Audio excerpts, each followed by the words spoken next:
Greetings and salutations, I'm Zook, your lovable Dungeon Master, and welcome to Geeks Anonymous. I'm joined here with Sig, Dolphy, and Kaz, and we're playing Dungeons & Dragons. This could possibly be the last the last episode of this arc, so we'll see how that goes. Before we begin, I got a few announcements to go through. The first of which is all of the music you will be hearing tonight is from Kevin MacLeod's Incompetech. Go to incompetech.com and you can get some royalty-free music for yourself. The beautiful artwork at the top right of the screen is from our resident Sig. Come and join our Discord if you want to see more of their artwork. And all of the, well, not all, but a lot of the miniatures you'll be seeing tonight is from Hero Forge, and we are affiliated with them. So if you want to support the channel directly, go to the link below and make a miniature for yourself. But yeah, I think that is all of the announcements. So, let's do the recap for last session since it's been a hot minute. Yep. So, leaving the temple once and for all, our students found their way back to the Oxen. Requesting teleportation to Port Yalfor to obtain a ship, they were able to get as close as Bartha Dream. Encountering a bully of Thalgrins and not tolerating the abuse on their friend, Letty cast a temporary transmutation spell that removed all of the dwarf's all of the dwarf's hair, which Visca quickly immolated to dust. Zinni was sure to send the rude dwarf off with a shocking farewell as they headed out of the seemingly xenophobic city of Bartha Dream. After traveling for several days, they find themselves at Port Yalfor, where they are able to get a writ from the wharf master, requiring only Lord Alcavisk's signature. After a run-in with Visca's family, taking a respite at the inn, and Zinni waking up in an elven woman's chambers, the intrepid scholars gather their things and head off towards their destination, the Maelstrom. So that's basically where we left off. You're at the inn at this point, and you're supposed to be meeting the captain, this supposedly unhinged captain that will take you to the Maelstrom at the docks of Port Yalfor. I can't wait to meet this dude. Any unhinged character you play is gonna be the best. Oh no. Oh boy. All right, so you guys wake up in the morning.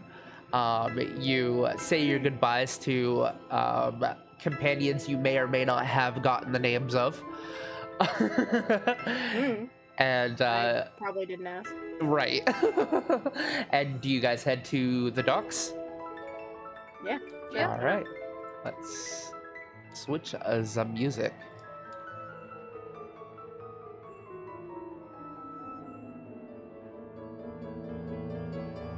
Let's see, what would be good?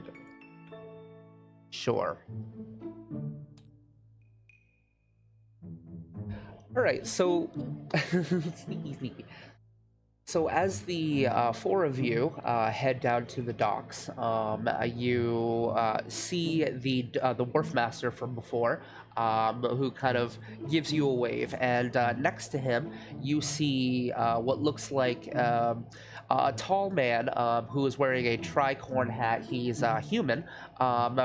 He doesn't have a shirt underneath his surcoat. All you can see is his very well-trimmed abs. He's got several scars down his abdomen, and he's got a few on his face as well. You see he's got what looks like a flintlock pistol on one side and a rapier on the other. And he looks at all of you, and he's kind of giving you this inspection. I'm gonna have everyone make an insight roll first, though. It's a pretty hard difficulty, so I wouldn't say hard, but it's up there in difficulty. I mean, I rolled Nope. an 8. I don't know yet.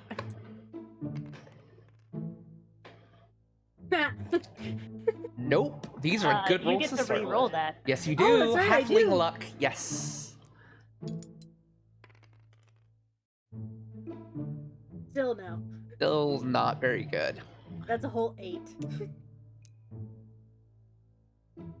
Welcome to the 8. All right.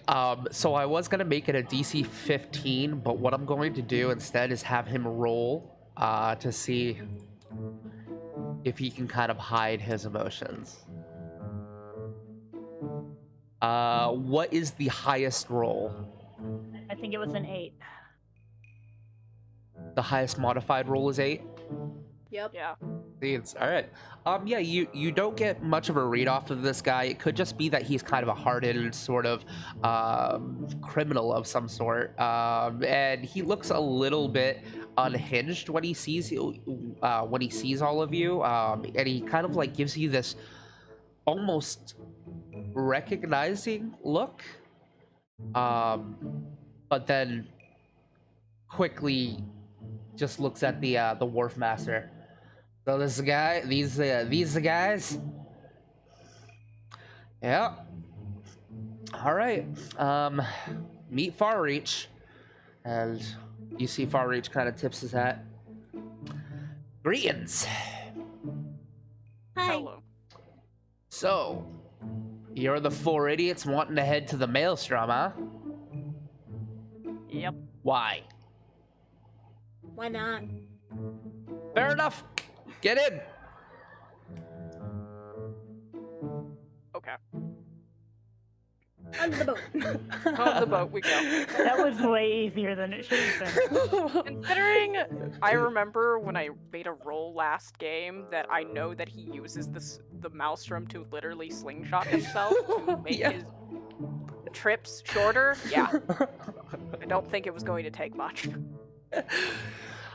So you get up on the bow of the ship, which it's menial size. It's not the biggest ship in the world. It's a glorified cargo ship. You do see on either side of the ship, on the starboard side and the larboard side, you do see there is one cannon on each side.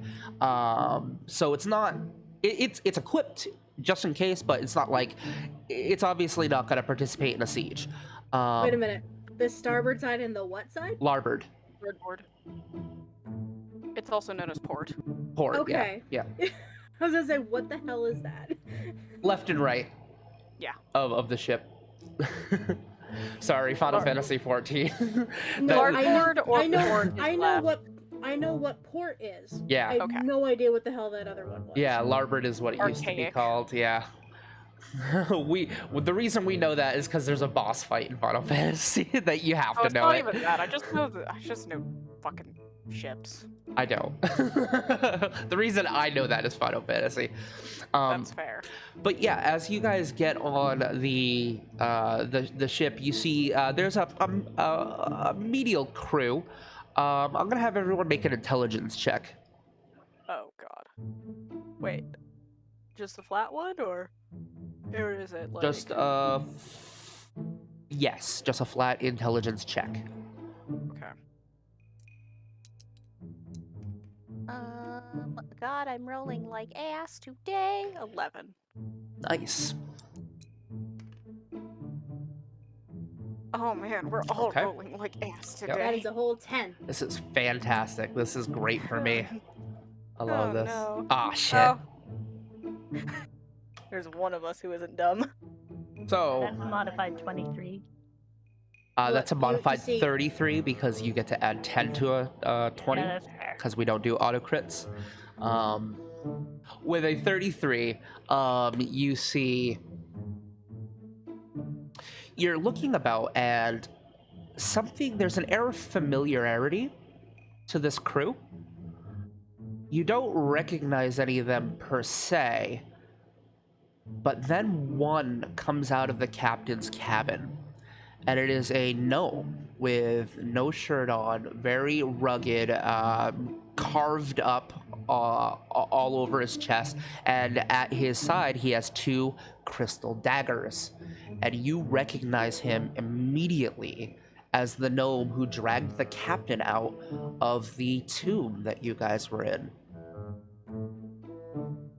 He was one of the crewmates. And then you look and you see another, and then you realize all of these faces They're the same. The only person that doesn't look familiar is the captain. You're the only one who notices this. And As someone who specializes in transmutation, I know there are spells to disguise oneself. yes, you do. Lenny's going to. I do hope this encounter is more pleasant than the last. Who do you say this to? The captain. Okay, the captain kind of stops. And he turns. And he gives you a wink. And then he'll go right to the bow of the ship and he'll start barking commands. Do you do anything else? I'm going to lean into Visca and Zinni and go. Well, Visca, Zinni, and Dahlgren and go. We found the pirates that ran away. Are you Oh, does bloody that mean we're gonna- serious? Oh, does that mean we're gonna have to kick their butts again, or are we good? Well, We'll that's see. nice. Well, we hired him for a job, then perhaps he'll live up to his bargain. I'll say we're good for now. Point of the matter is, we need a ship. I just wanted to inform you all. Aye. Thanks, Lux. And yeah, he starts barking orders. The wharf master gets off the ship. They carry up any cargo that you would want to bring. Are you bringing the oxen with you? There is enough room, but there's literally no reason to bring them. But the option is there. I thought we left them back home. Yeah, we left them back. Oh, with... that's right. They got teleported back to Hillcrest. That's right. And then you got teleported to Bartha Dream and then hoofed it to Yao-4. Okay. Okay, so yeah, that's not an obstacle. All right, so yeah, the wharf master will get off the ship. The remaining of the cargo and supplies that it's going to take for the journey are loaded onto the ship. For the most part, though, the crew seems to just be doing their job. What do you guys do?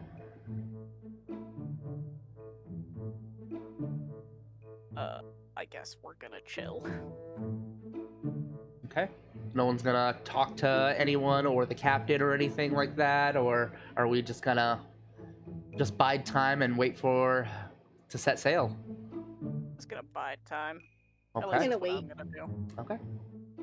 All right. I would say about an hour passes when they finally get all their rows in all their ducks in a row, and All the rows in a duck. all the rows in a duck.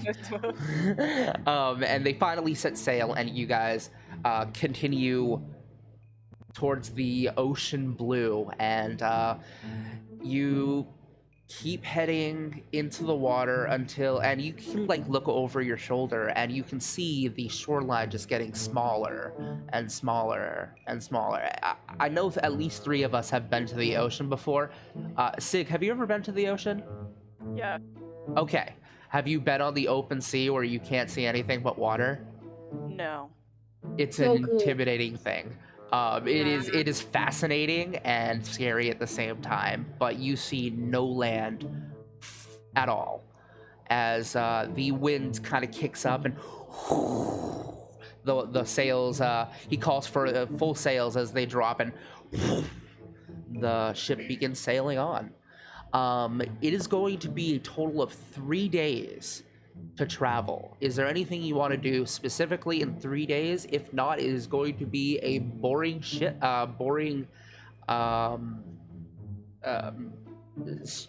wow. It's going to be a boring sail for the next 3 days, unless you guys want to do anything in I mean- particular. Zinni's got her lute. She's gonna play song. Okay, go Play ahead and song. make a performance check. I don't think I have anything to do. As I look through my inventory to see if there's anything. Ooh. Yeah, I don't think I got Ooh. anything. That is a 24. Okay, so for the next 3 days throughout the travel, you're basically kind of keeping morale up. And in fact, the next 3 days, you kind of get to know a few of the crew members. You specifically get to know one of the chefs, who has since slipped you a couple extra rations here and there because of your playing. And morales have been boosted throughout this journey, and there was a little bit of tension because they're like, oh great, we're doing the Maelstrom thing, but we're actually lingering around this time. What's going on? But tensions have been kind of settled by your songs and music. And over the next 3 days, your attitude, the attitude of the crew towards you guys actually goes up by 1. So it was unfriendly, and now they're neutral. So Nice. Oh, nice. that is a good thing. And it is basically 3 days later, as the sun begins to set in the distance, and there is a sound of the wind, and you can feel a in the distance. Actually, I think I have one of those. That's nice. I do. But, Well, I'm interested. Oh, that's my favorite sound. did it actually work? Yeah. Oh, cool. It's not working on stream for some reason, but whatever. Okay, so there's a crash of lightning as I'm going to change the whimsical music. 'Cause this doesn't... Let's go to Oppressive Gloom. That sounds more better. No more sneaky music. There's a sudden crash of lightning as the winds kick up, and the entire boat actually shifts to the right. I'm going to have everyone make an acrobatics check. Unfortunate. Or athletics, whichever is better for you. Actually, acrobatics. I'm 'Cause it's- actually. Yeah, it depends on what you're doing. Are you basically keeping balance, or are you grabbing a hold of something? I'm gonna keep my balance because I'm gonna fall. I'm proficient in my dex. Not in my dex, in my acrobatics. Oh, did I hit the button too soon? What did I do? I must have.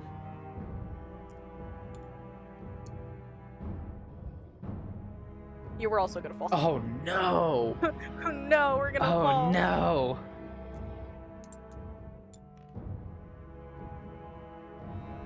Uh, 11. Okay. Alright, Thalgrin. Good. Oh, Lordy. fuck. Yeah, Oh, yeah, we are. fuck! Alright, Algren going over too. you need to be saved by the crew members. Well, Oops. Ignore that last one. Okay, so ignore the 6. Okay. a good thing I made them like us a little bit more. Mm-hmm. Okay. There's only 2 members left. Okay.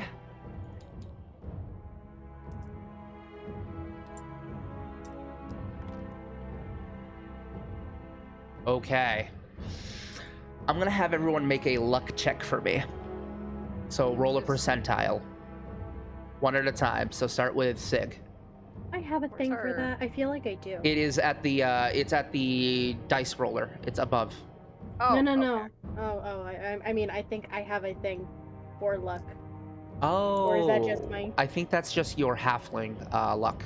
I rolled a 75. Okay. Next. Okay, 61. 73. So highest roll. Okay.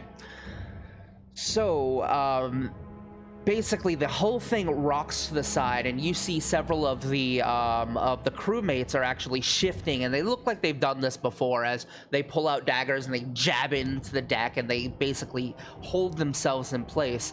One of them immediately grabs towards Lunny and is able to brace on and pull Lunny back to the ship. Another one grabs a hold. It's actually the chef sees Zinni and grabs a hold of Zinni before you're like up in the air and you're off the side of the ship, and like you're almost like a flag waving in the wind at this point, and you're grabbed a hold by the chef, who puts you on board.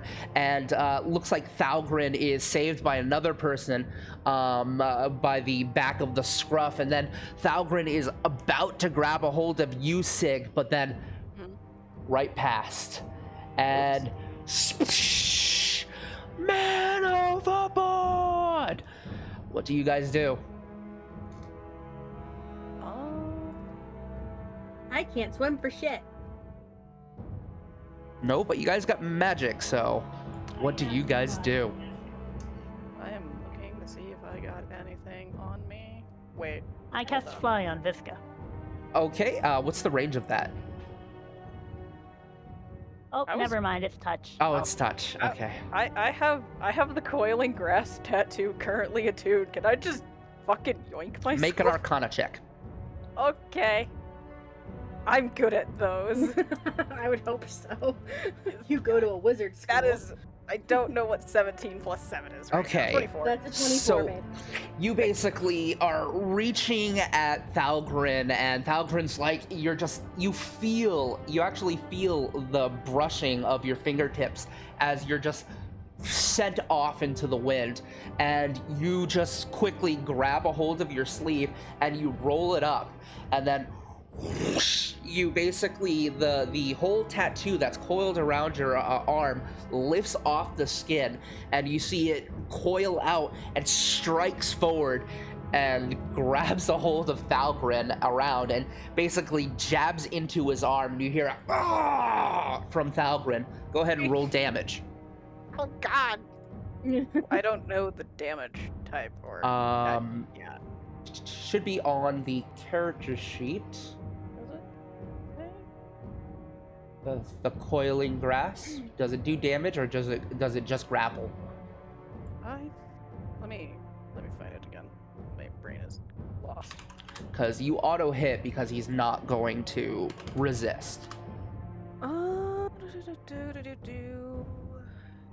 He must succeed on a DC 14 strength saving throw or take 3d6 force damage. Okay. Grapple. Yeah, he is not resisting because he wants to be grappled, so you could like not be thrown into the water. So roll damage. Is it poison damage? It's force damage. Okay, damn. Okay. Yeah, Ooh, so ow. basically it strikes in and there's a blast of force energy. As you can see, his arm is literally crunched up by the grasping grasping snake tattoo, and his arm, you can feel it crunch, crunch, crunch as it breaks in 3 places. But he grabs a hold of you, grabs the back, and throws you on board. As you hear him grit his teeth and just kind of fall to the ground. The waves begin to, they're not calming down, but you're in better waters than you were before. What do you guys do? Gonna try checking on Thalgrin, because ouchie. All right, go ahead and make a medicine check. Oh no.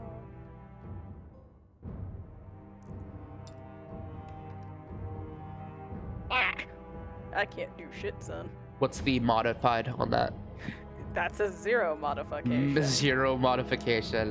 Medicine I thought was intelligence. No, it's wisdom. Oh, okay. You know it's broken. You can see the bone poking out. That usually means it's broken. Yep. Does anybody else want to try? Does anyone else know how to, like, set a bone? As you see him, it's like, Fix the man.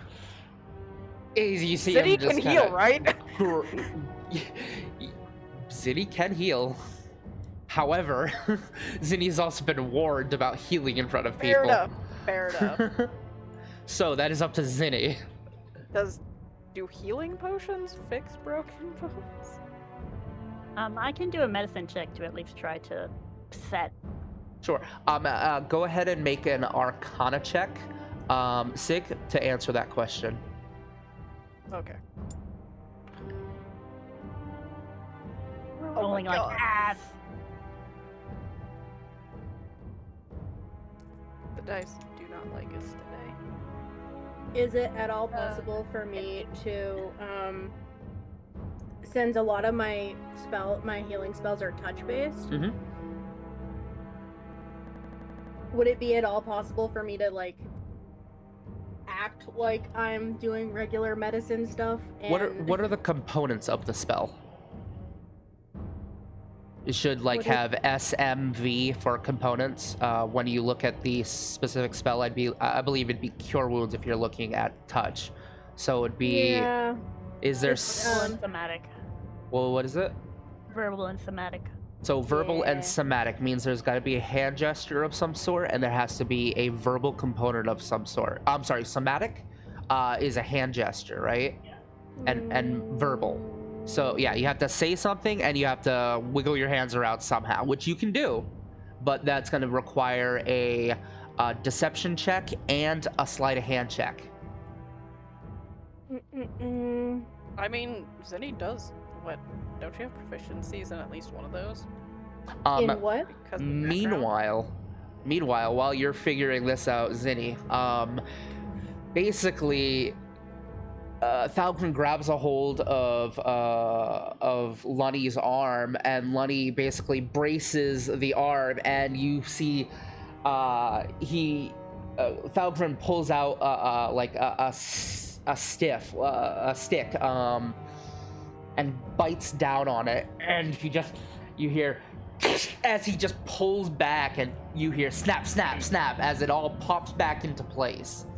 It is still heavily damaged, and he's going to sustain another 3d4 points of damage for each break that had to snap back into place. I did roll an 18 on my Arcana check. On your Arcana check? Okay, good. So, yeah, and you see him, like, he's, like, starting to get dizzy, and he actually, for a moment, grabs and stabilizes onto Lunny. And that's when you get the information for your 18, you said? Yes, 18.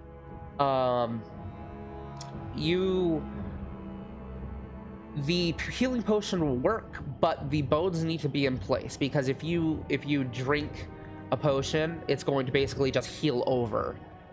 So like if there's a compound fracture, but he did just hopefully pop it back into place. You're not sure.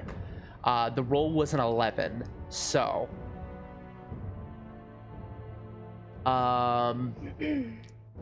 make a nature check, Lunny. No.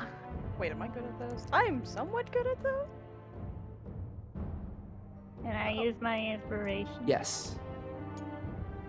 I don't know why I did one too. A nat 20! Can I take that roll? No. My only good roll for today. So that'd be a 34. Okay. Since we add that 10. Yep.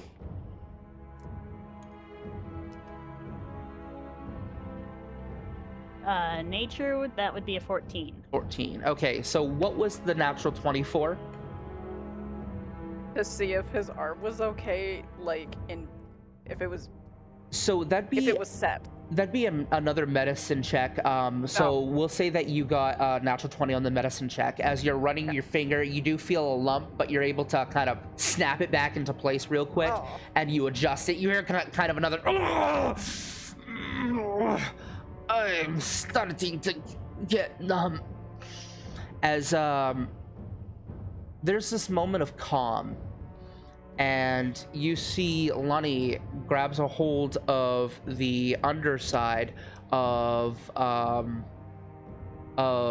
Thalgren's arm, and there are these tendrils of vines that emerge from underneath the metal plating of Lunny, and they wrap around Thalgren's arm for a moment, and there is a slight greenish glow around the vines and the arm. And then there's this moment where, like, Thalgren just kind of closes his eyes, and he looks like he's just gonna pass out, and then takes a deep breath, and his eyes open, and you see the vines rescend into Lunny's metal plating. Go ahead and make a We'll say, this is the first time happening, I'll do a 3d8 plus your wisdom modifier.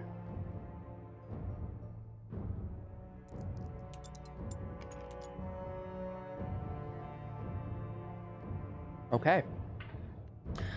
With the 18, as the vines disappear back onto your plating, you see that the arm is bruised in several locations, but he's okay. It seems to be healed. It's no worse for wear. As he kind of just looks up at you and gives you this puzzled look. Also giving Lonnie a puzzled look. And Lonnie is just straight-faced because robot. Because you're a robot. Huh. Interesting. Lux? How? Quirk of the head and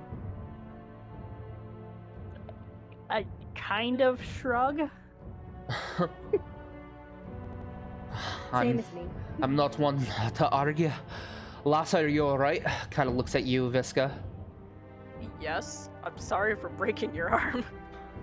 You had to do what you had to do. I'm glad you're alright. He gives you a nice slap on the shoulder, and you hear alright, stop wandering around and set sail. At this point, you kind of look and you see the facade has faded on the captain, and you see that draconic lizard folk maw of his. And you hear an, "Aye, Captain!" And they all continue on the way. Nice. Okay. So, another 2 days go by. The winds pick up. I'm going to have a group survival check. Oh,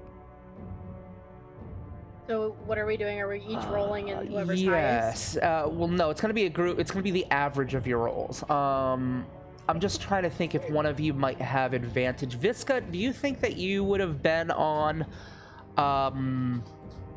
like merchant trips, with Caden and Carmela at all? What?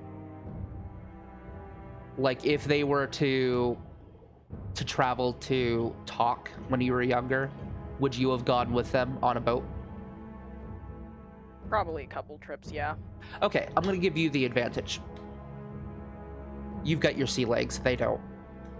Oh, okay. So survival? Yep.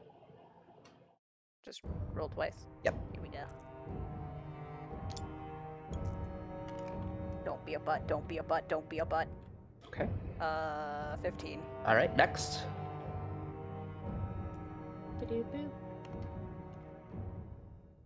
No, Okay. that's a 5. That's a 5 modified. Okay.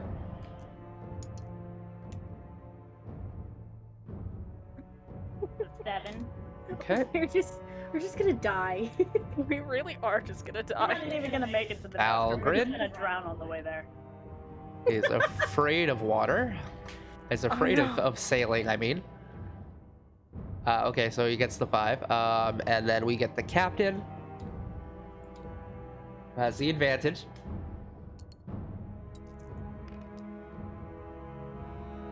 Okay, that's good. The first mate.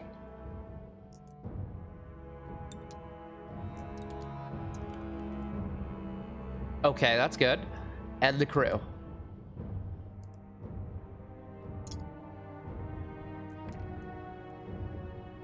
Okay, not bad. For the next 2 days, it is kind of a roller coaster of emotions. There are days when you're not sure if you're going to make it, and I'm going to have each of you roll a die 12 to signify how much damage the ship has taken so far.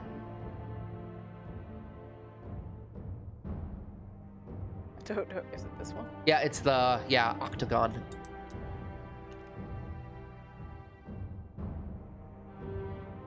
Okay.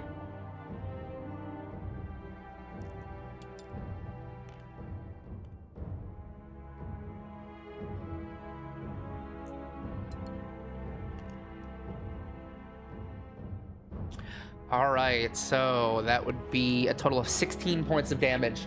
So it's been a little rocky. They've had to repair a few holes in the cabins and whatnot.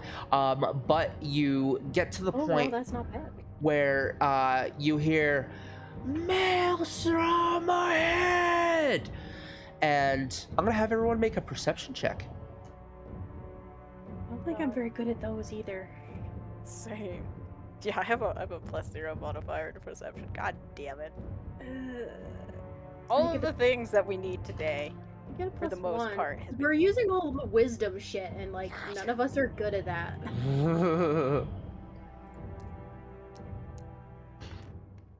I would also like to point out that Lenny would be more than happy to use mending on the boat when small cracks or holes appear. Sure. I will count that as. I'll give you 3 dice 6 that you have repaired over the few days. Also, I got a 15 for perception. At least least one of us someone doesn't sees suck something. ass. The dice just hate me in general. Yeah, as I said, that one game when I got like 5 20s. That's is all gonna you be get. It's all I get. Everything else is just gonna be garbage.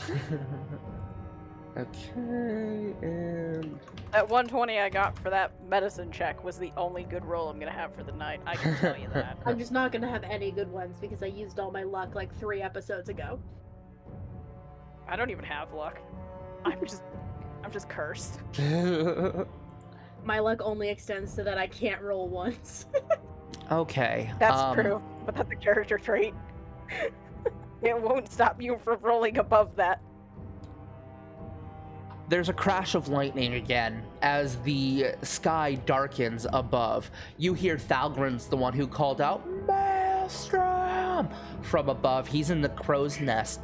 All of you look, and it's really hard to see past the storm. However, with your android eyes, you're able to kind of focus in, and you see this giant hole in the ground. It's almost like just a void of just water pouring in, circulating around. But what you see, and everyone sees the Maelstrom, but what you see that's interesting, that points out to you, Lunny, is there is a figure in the center. It looks humanoid, feminine, large, taking up a large majority of the Maelstrom. As you get closer, she seems to be bound by chains.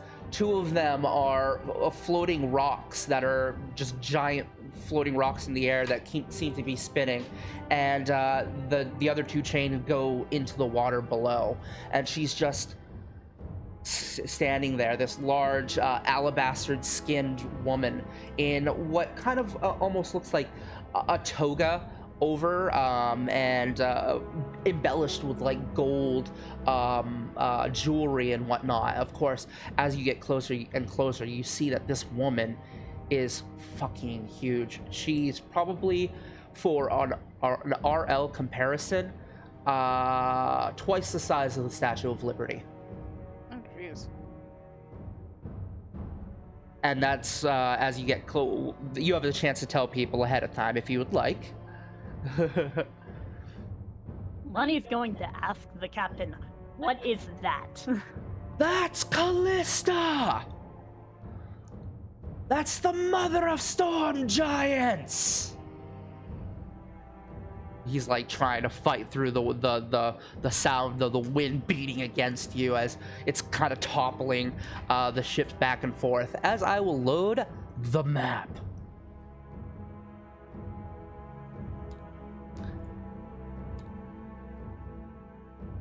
I hope it doesn't break my game because I'm already lagging for some reason. There's not much on the map, so. See, for me, I was like, do we have like an Andromeda story here? Like, what's going on? More like an Atlas story. Yeah. All right, so that's what you see as I'm gonna get some.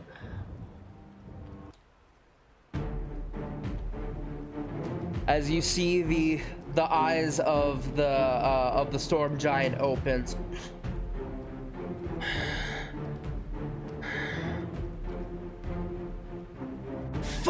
reach! Ma'am? As you see him just kind of sailing around the Maelstrom, he's like, all right, we're here. Do what you gotta do so we can get the hell out of here, because she ain't friendly. Okay. What do you do? We have to get to the bottom, right? You don't know. You heard that the temple is in the Maelstrom. That is all you know. That the tomb is in the Maelstrom, rather.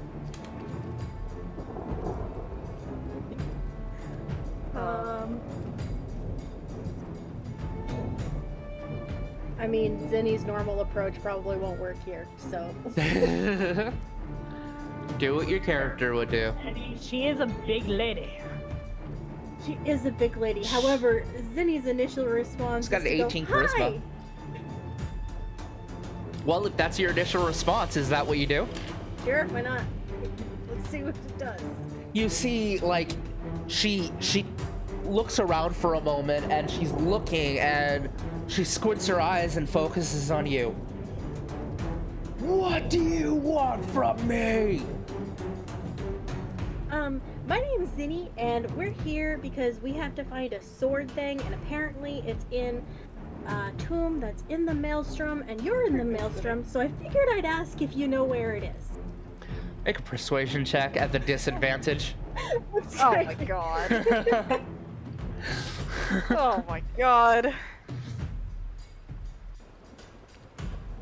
Persuasion. Aren't you good at those? Somewhat. Oh no! That Except is when when I get, going no. except when it's a whole 5, in which case, not so much. Make me a dexterity saving throw. Fuck, I'm Oh, not good at no. those.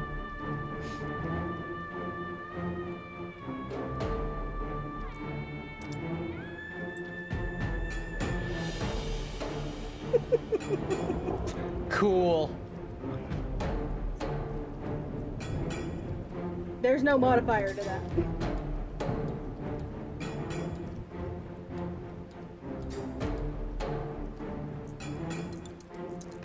No. What? Okay. There Am is I a dead? sudden crash of lightning that comes from the sky above as it jolts down and crashes directly onto Zinni. There is an I'm resistant. outline of that is good. Okay, The so lightning? there is an outline of like your skeletal structure as you were literally lit up from this attack. However, your armor like actually lights up and seems to reflect off of it as like lightning starts. But that's when you see that not only does your armor protect it, but something happens as the boat itself seems to glow a mystical energy and grabs a hold of the lightning and disperses it throughout the ship. And rather than you taking 32 points of damage, that 32 points of damage is shared among the entire crew of 10 people. So you only take 3. Do we all take 3? Yes, including the ship. Ah. I mean, Okay. but 3 isn't that bad. Nope. Yeah. Now that wasn't very nice. You're not. Can I make a nature or history roll to see if I know anything about this big? Sure. What would you like? Would you rather have information about what a storm giant is or the history of Kalista? Probably the history of Kalista. Go ahead, make a history check.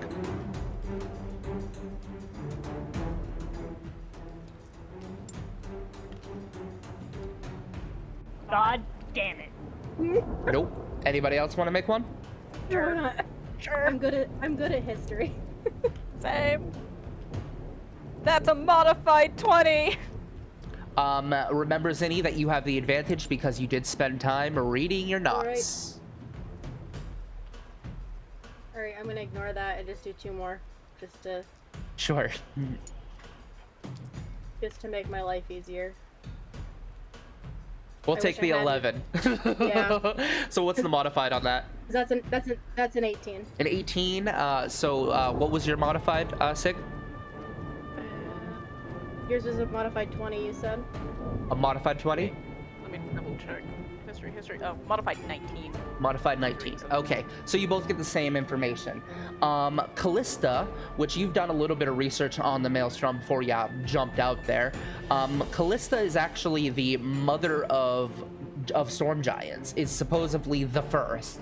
And she has been imprisoned there for allowing the sundering to happen. She has been imprisoned there by the gods themselves. For allowing the Mad King to gain enough power to cause the sundering that basically caused Hroftok and Null to separate into 3 continents.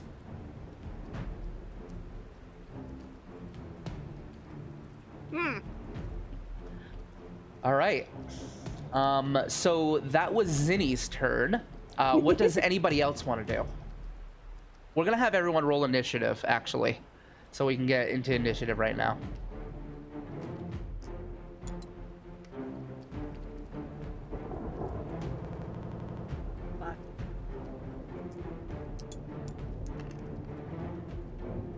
Oh. Nice. Nice. I don't get a modifier, so it's just a straight 7. I don't have a modifier either. I got a 5. Oh my god. We're just rolling like hot garbage. Yeah, this is We are. fantastic. I love it. Love This is a for us. great place for you to roll like ass. Yep, definitely 100% ready to die. I mean, This we've is had so some pretty bad. epic adventures so far, so Yeah. if this is how we go, so be it. I think this would be the first time I've ever had a character die. What was your modified, Visca? I have a modifier. Oh, okay, so it was just a 7? Me too. Nice. What? No, I got a nat 20. Oh, a nat 20. Oh, yeah, no, right. mine was That yours was a 7. Okay, nat 20. So yours is a 30. You go above layer actions. I go above layer action, Jesus Christ. We love that for us. Okay. Oh man. Lunny, what did you get? 5. I love that for you. Valgrid? Like how our boat is over repaired right now. No, it's I'm using the last. Oh. Just to make it easier for editing purposes. Valgrid got a...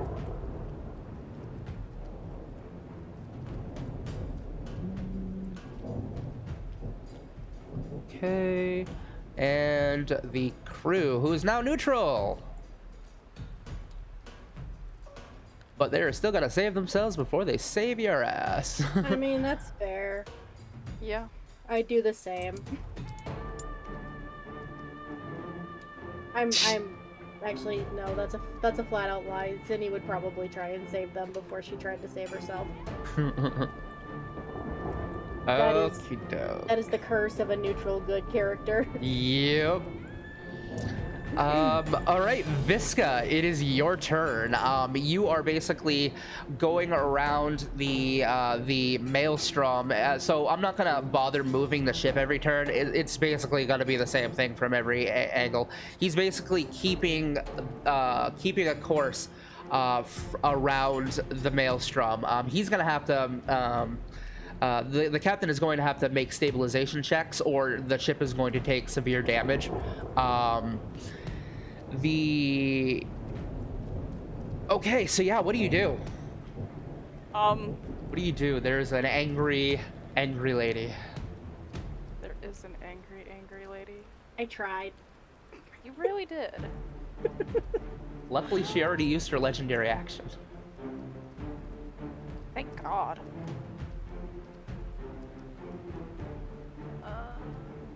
So that means no electric from me. What I... Wait. I don't have that as a... Okay. What happened to that spell? The spell that what is the spell that changes what your familiar is? What is that called? Find familiar. Find familiar. Oh, I do have that. Yeah, it's a 10-minute cast, and I will say that we'll say that you already cast it beforehand. Okay. Because yeah, I don't want you to cast that in combat. Yeah. Yeah, 10 rounds later. Well, I actually have it prepared. It's just. Right, but it's still a ritual to do it. You still have to. Oh. Yeah, Find Familiar is one of those special cases.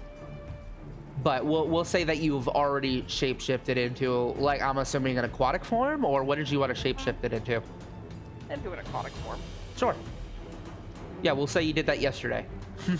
I'm gonna have my sea cat. We're gonna call it a sea cat for some reason.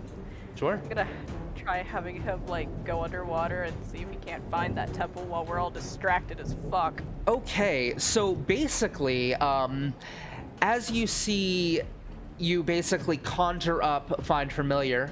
It appears, and it's almost like this. It's like a feline, but it's got like webbed feet. It's got a crest that goes down its back, and it's got a tail that will help it. It almost looks like a Vaporeon now that I think of it. And you see it dive into the water. And I will have you make an investigation roll at the advantage. Oh, I'm good at those. The dice probably will hate me for saying that. How far away is she? She is. That is a. About a 26. About 100 feet. Okay. 26, you said? Yes. Okay, so basically you have taken the perspective of Holtz at this point, and you're swimming underwater, and you're not seeing anything but the abyss of fucking ocean below. And frankly, it's a little terrifying, a little unsettling. And you basically breach upwards, and you're just kind of trying to get a different location as you dive behind. I don't know why I put Nim here. That was the name. Behind Kalista. And that's when you notice there is this large golden chain around her neck, and there is something that is kind of fluttering in the wind. And as you're looking at it, it looks like it might be a pendulum for a person if it was that sort of size range, but it kind of looks like a coffin, a sarcophagus, lying in the wind.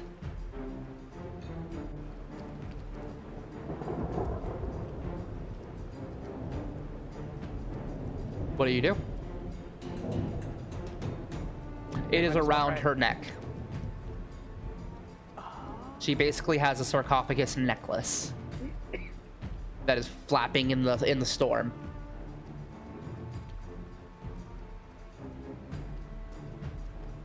You've used your action with the investigation check. Now you have your movement.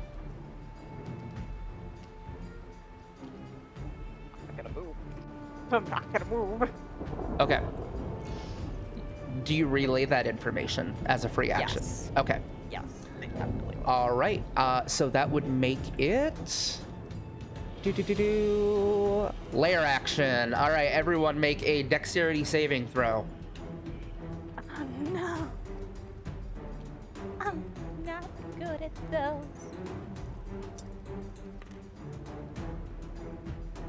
I'm not good at those. Okay.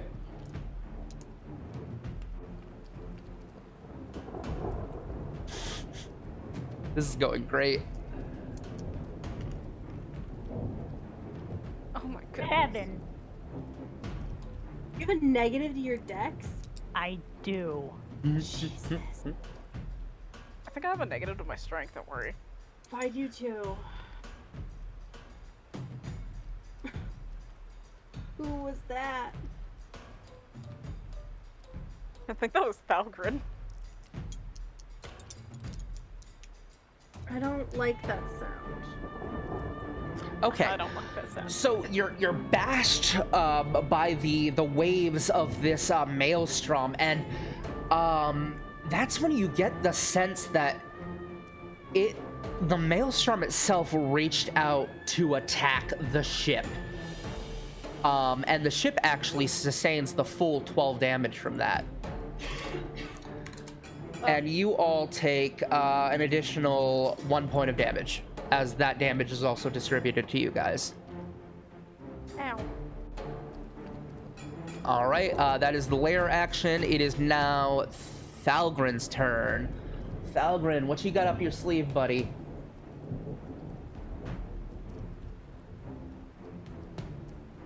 Do you have anything I could use here? You hear Thalgrin from the crow's nest shout, "Fire cannon!"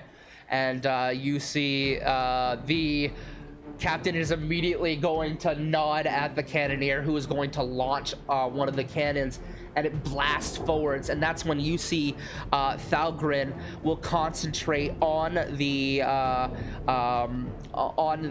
actual cannon itself and send a thunder wave along with the cannonball. So let's see if that works. Also, I'm just letting you know that apparently last game I forgot to roll for my HP to level up. Oh, okay. So I just did that. Okay.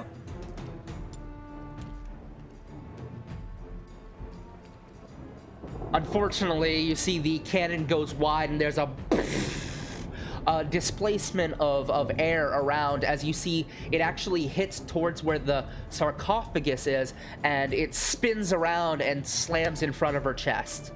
But no damage is done to Kalista or the sarcophagus. Okay, that means it is now Kalista's turn. Okie dokie.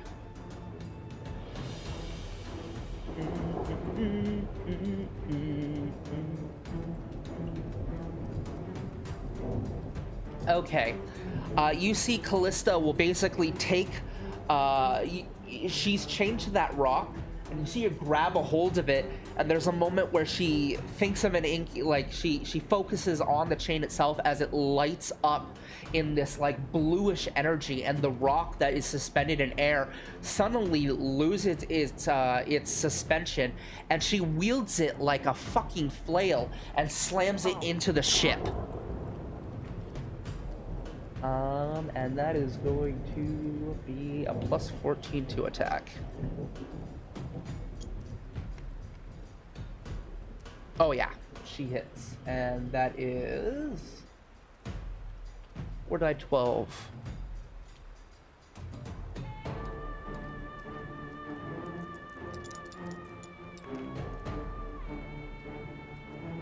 Plus 9 is 38 damage to the ship. Goodness. All right. Yeah. So basically, that is just. Oh, okay. Well, the crew's dead. As you see, it basically crashes in, and the disbursement of energy causes everyone to take an additional 3 damage. You see. Pretty much all of the crewmates gets like flung off of the ship, and they get thrown out into the sea. You see a few of them are literally just eradicated, just a smear on the deck at this point from that giant attack. The only ones left are a very injured gnome and the captain, making it Lunny's turn.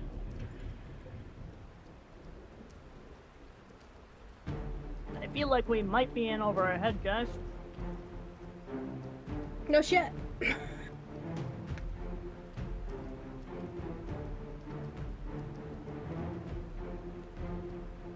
Okay, how far away is she? About 100 from the larboard side of the port.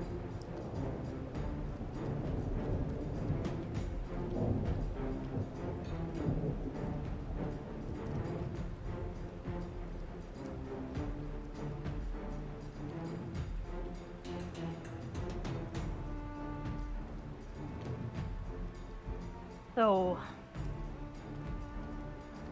would it be a logical assumption that whatever weapon we are looking for is in that sarcophagus? Yes.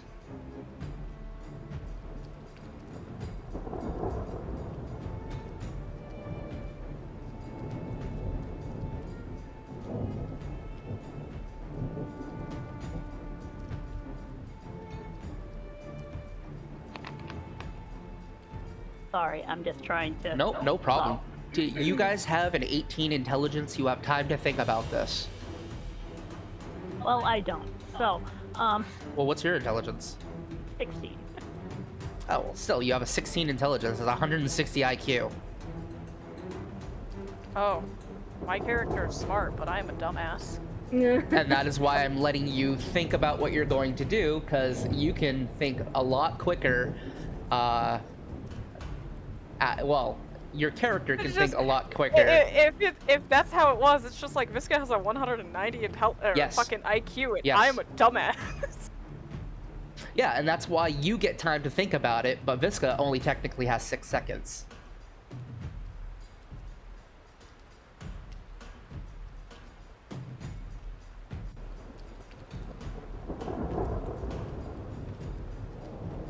I'm gonna do something stupid. Uh-oh. Oh, no. Those are the best things to do, though.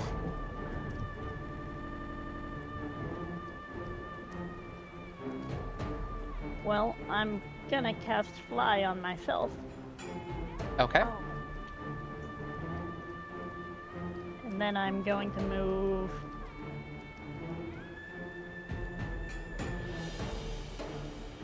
It's 60 feet towards Kalista. Okay. So you clasp a hold of yourself for a moment. There's a sudden glow as you literally just open your eyes and you begin to float up in the air and you begin bolting off. The last thing you can hear before everyone's voices are just muted from the storm is "No!" from Thalgrid. Like, just basically, don't fucking do it. Too late! However, yes, late, it is too late and you are right about here-ish.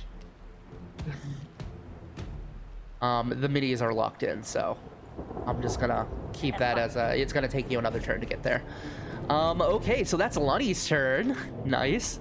That makes it Zinni's turn.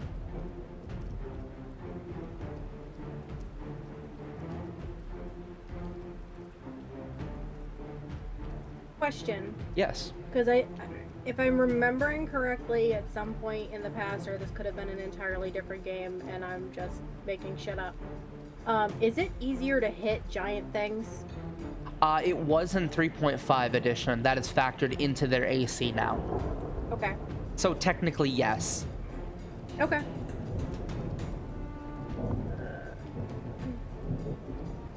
Then I am going to, Luckily- to give. Oh wow, actually this might be okay. Does a 19 hit her AC? A 19 definitely hits her AC because she does not have the standard scale mail that a storm giant has, so her AC is 12. Okay, beautiful. Then she's gonna take 7 dice 6 damage What type? of radiant Radiant damage. Okay. as I use guiding bolt All right. at a fourth level. All right, you go for it.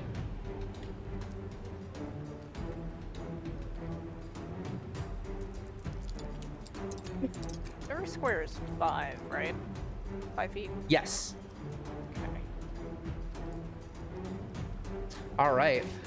So there's this moment where you focus and you think of your mother's and the love that your mother has given you all over the year, and you remember that and you smile for a moment as you just kind of look up at the sky above you, and there's a parting circle above the storm, and then this bolt of your own radiant lightning blasts down into Kalista, which she is not resistant to, and you hear her go "Argh!" as she takes the full force of that. And that was 24 damage? I think so. Let me double check. Yeah. All right, yeah, she felt it. She is not happy at you anymore. Well, at this point, Zinni is hoping to distract her from Lenny. So it is now the crew's turn. The first mate already used his action in order to fire the cannon, and the captain is busy steering the ship, which means it is Visca's turn. I'm close enough to. Oh, I didn't mean to move the ship. we're locked in. We can't move. No, I rotated the ship on accident. That only happens if he fails the layer checks. That's fair. I don't think. Well, I think the only thing that I can do is if I move to the other side of the ship is use magic missile, because Sure. all of my other spells are under 100. You are also still currently in connection with your familiar. Did you want to sever that connection? Actually, no. Can I use that connection to help, like, guide Lunny? How? How? Elaborate a little bit. Like, kind of, like, to avoid certain currents, considering currently an aquatic creature might understand currents more better. So you want to use the help action to basically give Lunny a boost of some sort on their turn? Yeah. Okay. Yeah, sure. Absolutely. Is that all you want to do, or is there anything else you want to do for, like, a bonus action? Hold on, let me check what I have for bonus actions. Where is the bonus actions? I can't do anything for bonus actions right Okay. All right. So yeah, Lunny, as you're flying towards it, you see this. You see Holtz in that weird aquatic form. Is basically. I am a Vaporeon, sir. You said it yourself. I know, right? As the Holtz begins to jump from like limb to limb and is climbing up this thing's like toga and leather straps and whatnot, and jumps off to another chain and begins climbing up that. Visca, this is all you taking control. You know, you've got the wheel right now. As you basically the wheel. you leap up into the air and you leap a hold, and I'm gonna have you grab a hold, or at least attempt to grab a hold of Lunny mid-air. Go ahead and make an acrobatics check. I'm going to have you use Holt's stats though, who has a dex of 19 in this form. So that's going to be a plus 4, plus proficiency. What's your proficiency modifier? For mine, or Yes, your proficiency modifier. for dexterity? Yes. No, just for proficiency modifier. Oh. Where do I check that? It should be in the like center of the character sheet, I believe. At level 8, our Oh, proficiency 3, should be 3. 3. So 3 plus the 4 for Holtz's acrobatics, so that's 7, plus your 14 equals 21. So basically, yeah. So Holtz literally grabs a hold of you in air and does a somersault and basically seismic tosses you closer to it. So I'm going to give you on your turn a free move action to signify that, as Holtz basically just starts free falling into the water. Okay, so that is Visca's turn. Layer action. The captain has to make a sail check. Oh, it would be a standard roll because it's also at the disadvantage, so it'd be the 19. Okay, that's still good. Luckily, you guys are not pulled closer to the Maelstrom.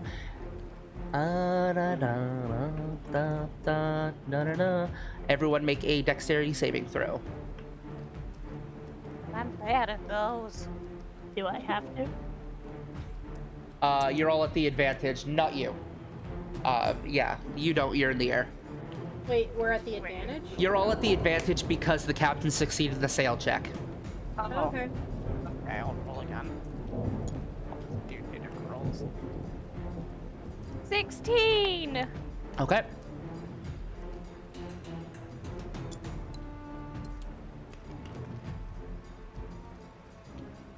$19. Nice. Okay, Thalgrin.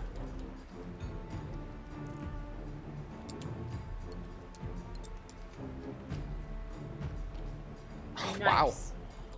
And the rest.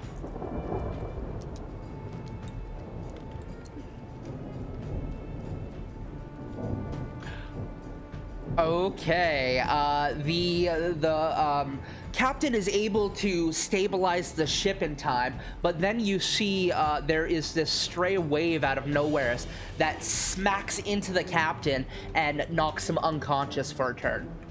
That means the next round will be an automatic failure on the layer actions.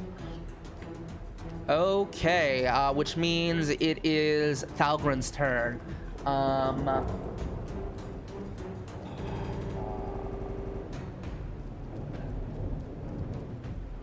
You hear Thalgren, make a perception check real quick.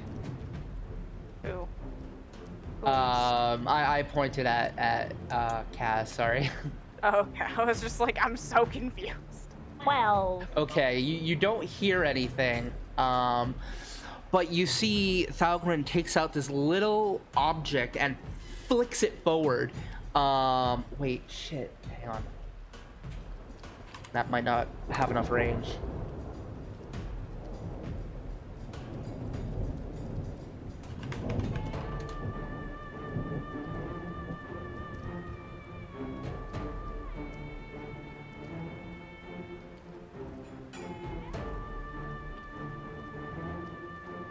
$150 nice. All right, yeah, you see him just take this small bead of blackish, you're not sure, and flicks it from the top of the crow's nest as it soars into through the air, and you see the rain that begins like hitting it begins to and steam up as you see like begins to bubble and then immolate in the air as a fireball gets launched straight towards Kalista. Kalista needs to make a dexterity saving throw at the disadvantage because she is chained.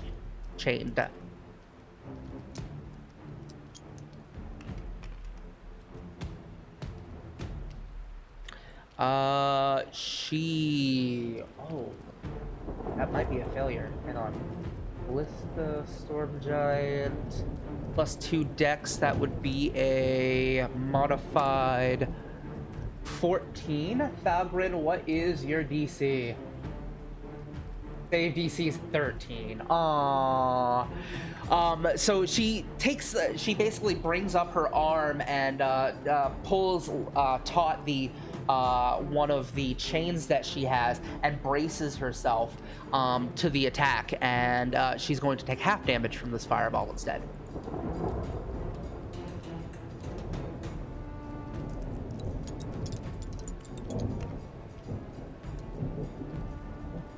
Okay, 6 damage. Half damage?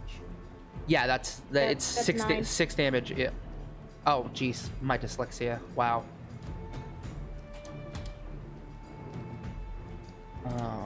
I flipped the 9 in my head. Don't let her take less damage. I don't care if it's only 3 less. Right. Fair. Yeah, fair. Could be the difference between us walking away and not. Right. 57. There we go. Okay. Yeah.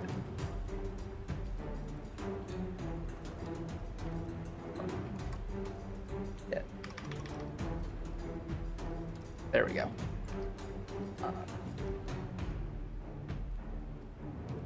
All right, that makes it Kallista's turn. Kalista is going to...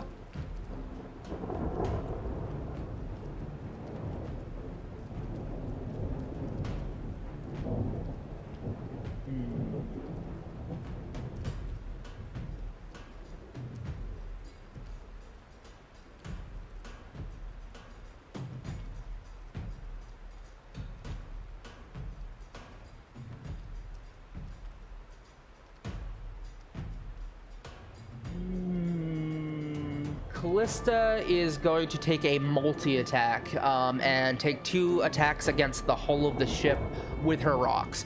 Wham! Wham!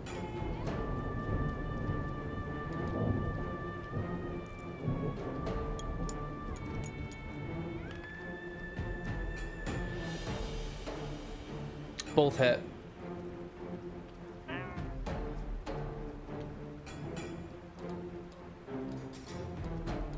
Are we fucked? I feel like we're fucked. Oh, those are 20s. I'm sorry. Please don't. Yeah, please fucking don't. Jesus Christ. There we go. Oh. That's I mean, better. that's not much better, but It's a little better. 56 that's damage. a little better. 56, 2, so 1. Okay. Yeah, so you see both of the rocks come down and slams into the ship. A nice big crack. The captain is pulverized, is reduced to a spatter. Sorry. The gnome gets thrown off the side and falls into the water, never to be seen again. It is now just the three of you. I'm sorry. Yeah, the three of you on the ship. One who's flying, and a very. It's doing okay, but it has already sustained about 102 damage. So, that makes it Lunny's turn. Lunny, with your extra movement and your flight spell, you are able to get to the vicinity of where the sarcophagus is flapping in the wind. Make a dexterity check in order to try to get to it, or an acrobatics check, I should say. I'll give you advantage since you're flying. I appreciate Well, that. that's good. Yeah. Kind, benevolent DM. Okay, so that's 16. Okay, so basically, because of that extra trajectory that was done by Holtz, you're flung in the correct direction, and you kind of have to do this little zigzag thing and grab a hold of the sarcophagus, and you are now grabbed. You're grabbed onto this sarcophagus, which is roughly the size of a regular humanoid. It is laced with gold trims, and it's very ornate. It's beautiful if you had time to appreciate it, except there's something very odd about the face on it. It's a bearded, like, imagine kind of like a dwarven sort of, it's very angular in its design, but it's like a bearded man with a very eccentric sort of beard covering, and you see what looks like a hole for a key on the inside. What do you do?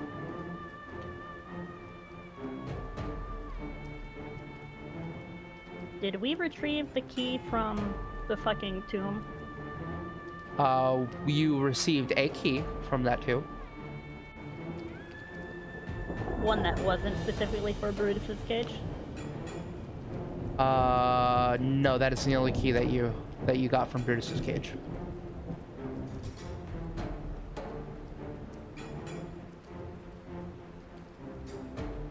Does it look like there's any other way to open this other than the key?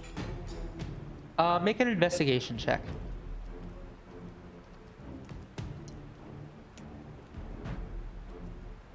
$15.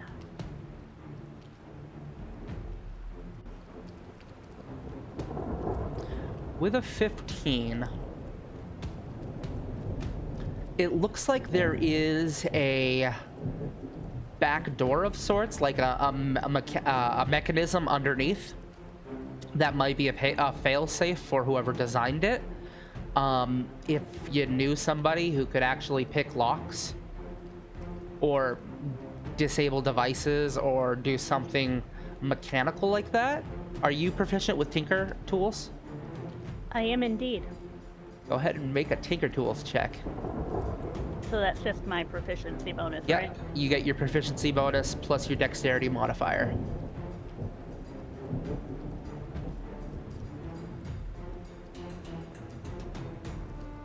You think I was gonna make it easy on you?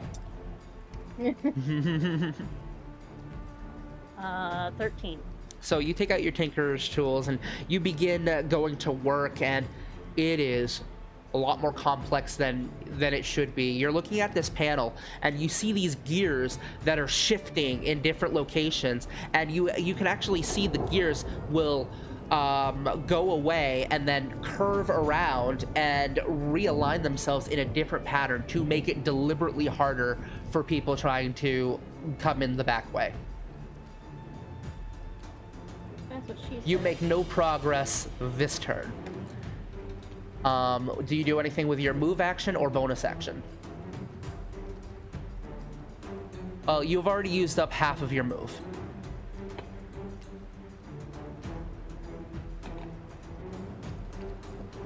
No, I don't have any bonus actions I can do. Okay. That means it is Zinni's turn.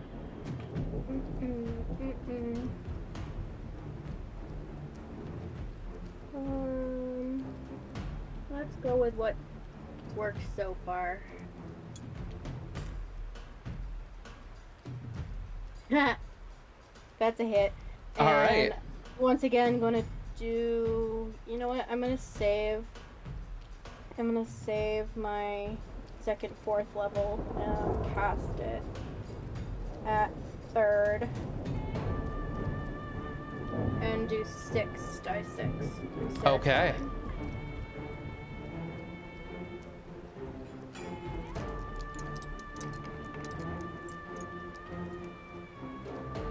Not 22. bad. All right.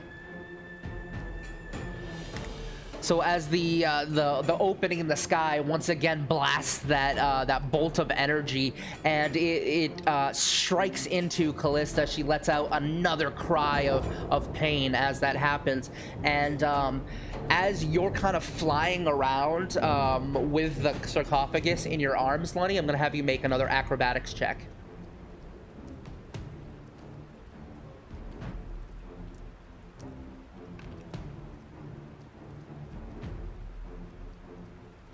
At the 5. So as the lightning crashes into Kalista, you see it actually blasts into the chain itself. The chain splits open, the sarcophagus comes off the loop and flies off, and it just begins like arcing towards the water, and you lose it in midair. You try to catch up with the rest of your move, and it starts going down into towards the water. You used up the rest of your turn, and unfortunately you failed your acrobatics check to get it. So it is now That's okay. Now free I have a plan falling. for the next. Okay. It is no longer attached to her. Okay. So that is that was Zinni's turn. It is now the crew's turn. The crew's dead. So that means it is Visca's turn. Can I try getting that sarcophagus? How do you want to do so? It is At least here. there. There's my mouse. There's my mouse. It's about 40 feet in the air. I was going to suggest you try to get a hold of the ship, I could.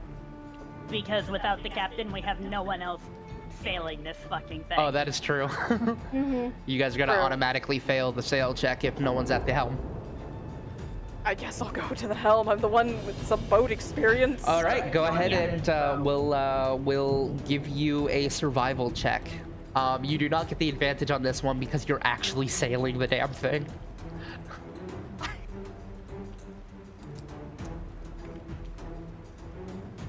You know, I'm gonna use inspiration for that. Yeah, Okay, thank you. not a bad idea. Use inspiration for that. Oh man. That would be a 17.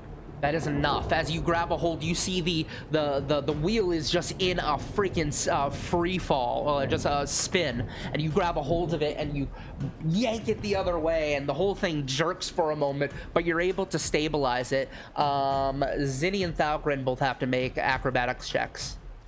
How? At the advantage because we succeeded. Yes.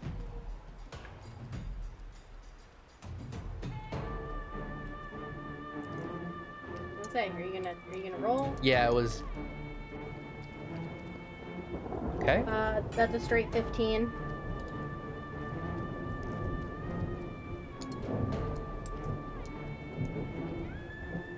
All right, you're both okay. Okay, it is now lair action. Lair action was a successful one. You guys just passed those checks, so that's all done. Making it Thalgrin's turn. Thalgrin's gonna rinse and repeat and use his last fireball. So disadvantage, dex save.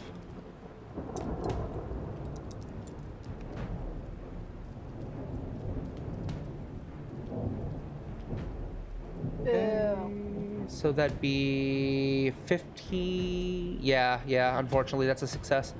Still takes half though. Yep.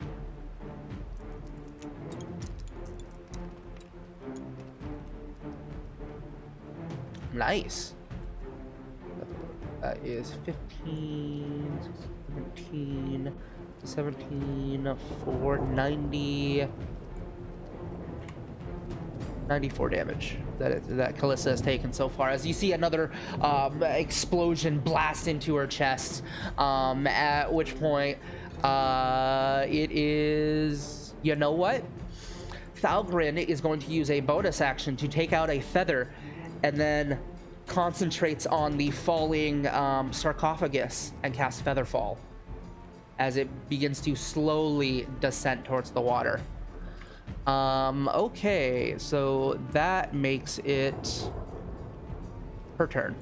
Have her make a perception check at the disadvantage to see if she notices that the sarcophagus is falling.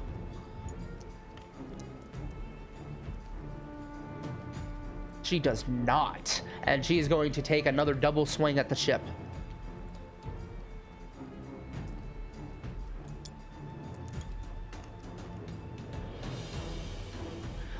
She crit misses one of them, and succeeds on the other one.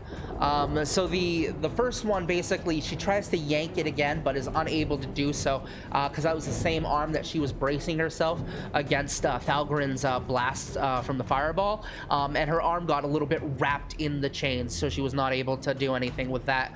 Next turn, she is going to unfortunately have to take, well, fortunately for you guys, unfortunately for her, unwrap her arm and able to get a second attack.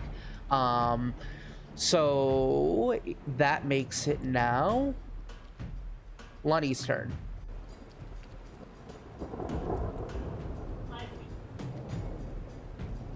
You are not talking. With my fly speed of 60, can I catch up with the sarcophagus? You absolutely can, because it is not going in free fall. That's Featherfall, yay! Yay!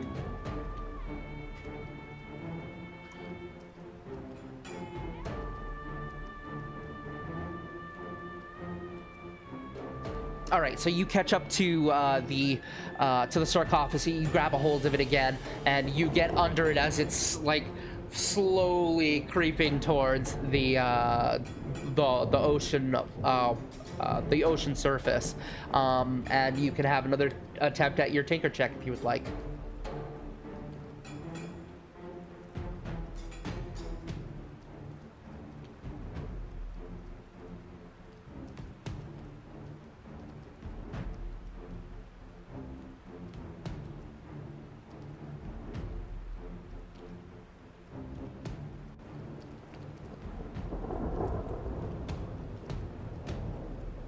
I'm actually trying to find some kind of creature that Lunny would think to polymorph into that could swim, but also drag the sarcophagus to the boat. Octopus, a squid, something like that. Large squid. Okay, yeah. Lunny is going to pretty much drop the fly spell as they are falling into the ocean with the sarcophagus. They're not going to resist the fall at all. And when they hit the water, they're going to polymorph into a large squid and pull the sarcophagus towards the boat. Okay, so yeah, basically in midair, you basically grab a hold of it, and your tentacles just grab a hold of the sarcophagus, and you begin swimming through. Thalgrin sees this happening, lets the featherfall spell go. That way you can get to the water quicker and splash onto the surface, and you actually make it, because of your improved swim speed, to the boat itself and are able to kind of grab a hold of it with your tentacles. And you have the sarcophagus in one arm, and the tentacles are attached to the ship itself. Go, go, go! Let's try and go. Go, go, go, go. Let's see. That is Zinni's turn. Okay, so you have a couple options here. Yep. You're smart enough to know these. You could either assist Sig in piloting the ship by manning the sails, or you could keep doing what you're doing and do suppressing fire. Okay. What sort of check will it be to assist? It will just give Sig the advantage on the next No, one. I know, but what? Oh, so me assisting would just give the advantage. Okay. Honestly, I'm not going to need the suppressing fire if we can get the fuck away. That is fair. So I am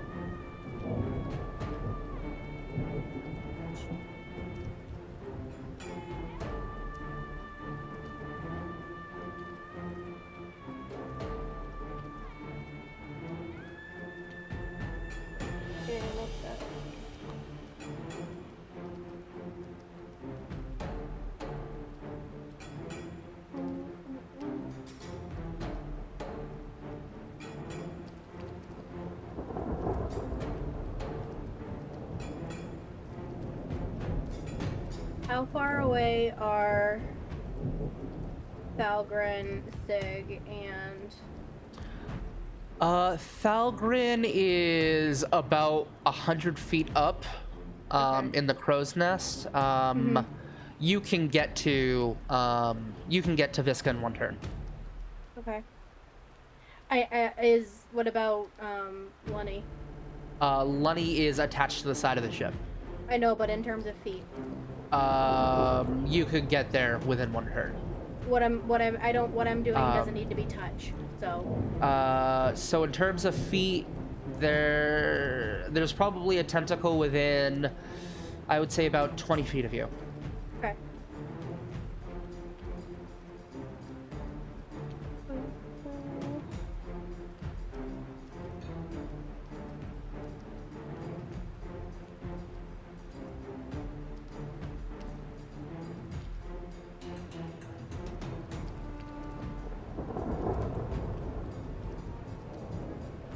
Although, yeah, no, you know what? I'm just gonna help.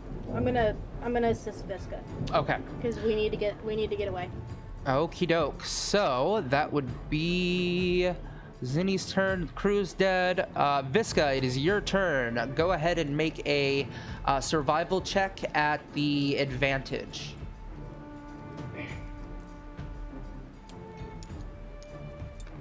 Oh, I'm sorry. Before that happens, you can keep this roll. Before that happens, immediately after Zinni's action, the storm giant Kalista is going to take a legendary action to shock the boat, which is no longer under protection, because the captain is dead. And that's an auto hit.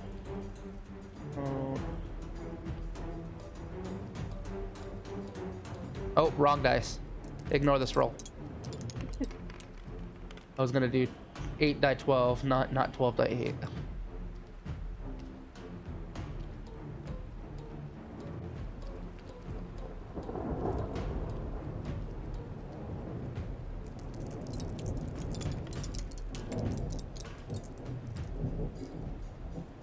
Okay, as a lightning bolt strikes from the sky, blasts into the crow's nest, causing Thalgren to fall to the ground. He's going to take, unless anybody has a feather fall, he's going to take some fall damage from this.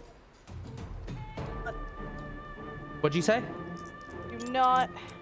I am in squiddly form. I can't cast anything. Yeah, okay, he takes 15. I don't have Featherfall. That's all right. He takes 15 points of damage and hits the deck, but the crow's nest itself gets split in half, and the sails on fire. as the ship takes 50 points of damage. So it is down to 73 points of damage left. Okay. So what was your roll, Visca? It was a natural 19, so whatever you add to your survival. 22. 22. So you begin basically wrenching the wheel of the ship to the right, trying to get away from this maelstrom, and you are able to make some way, and you turn the ship, and now it's a little terrifying because your back is now to the fucking giant that is trying to kill you, but you're just trying to focus on what's ahead of you, which is nothing but water. As you basically try to continue on, that's going to be your whole turn, is basically just about facing this ship, which makes it, oh god damn it, I have to rewind a little bit. Oh.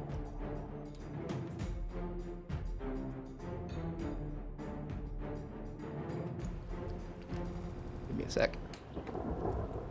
I hit the button. See doodle.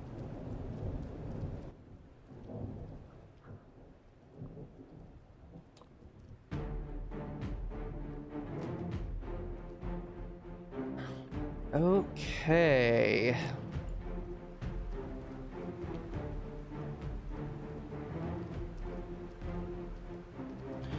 All right, so you are now about face, and you are heading away from the angry storm giant, which makes it layer actions. So everyone has to make a dexterity saving throw at the advantage, luckily, because Visca succeeded on the survival check.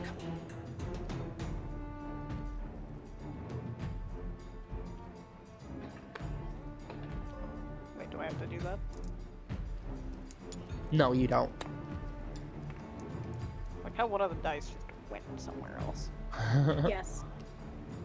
Okay. I'm assuming that an 18 is a yes. You're attached with your suction, so I'm not going to make you roll, Lunny. You have suction cups. So so that makes it... Algrin is out of spells that can go that far, so he can't do anything.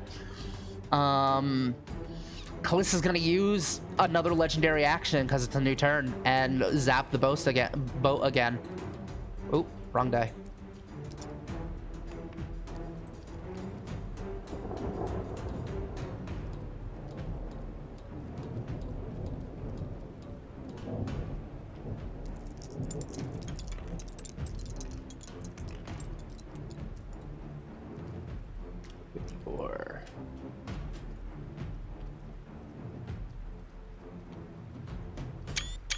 Oops. Okay. So basically the entire ship is blasted with another lightning bolt as the whole ship is now on fire. Yes, it's still sailing, but probably not for long. You're able to continue down, and that would make it... Thalgrim can't do anything. That would make it Kalista's turn. You guys are now out of range, luckily, which makes it Lunny's turn.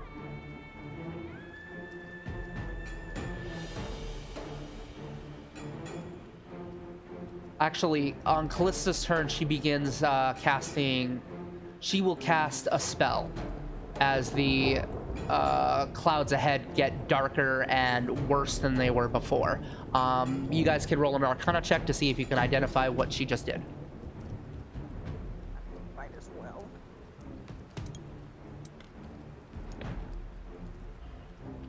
I'm too focused on trying to steer this fucking boat.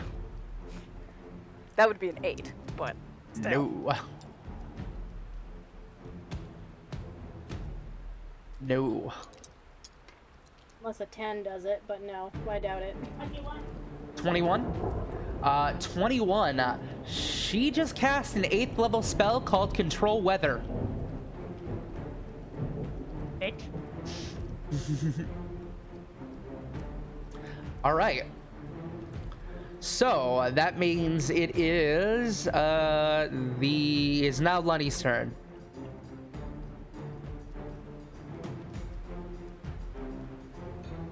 Can we mend the ship a little bit?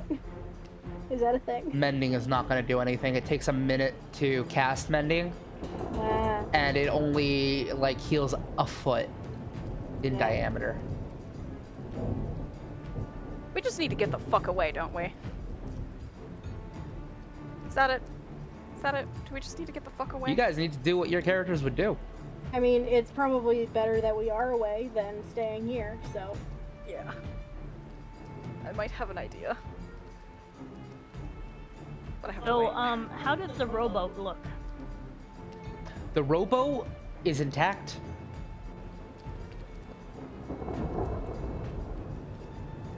I have Okay. ideas. I have ideas. With Lunny's,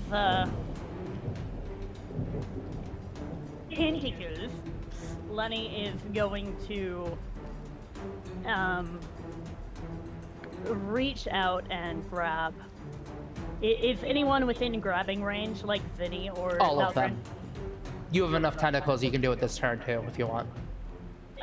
Essentially going to grab everyone, put them in the rowboat, and pull it over the side of the ship. Does anyone resist? Yep. Visca? Visca? I said no. Okay, I didn't hear it, no. So I was like, no. Hey, here's a question. Sure. If the boat is, or rather the ship is still in range of any like lair or legendary actions, because it is the larger target, would she be more likely to aim for that? Maybe. Okay. I'm gonna go regardless, but Yeah. it's just Yeah. throwing that idea out there. Well, also, Lunny once the action to pull everything into the water is done, Lunny has a 60-foot swim speed, so they're going to latch onto the rowboat and swim the fuck away. Okay. That's fair.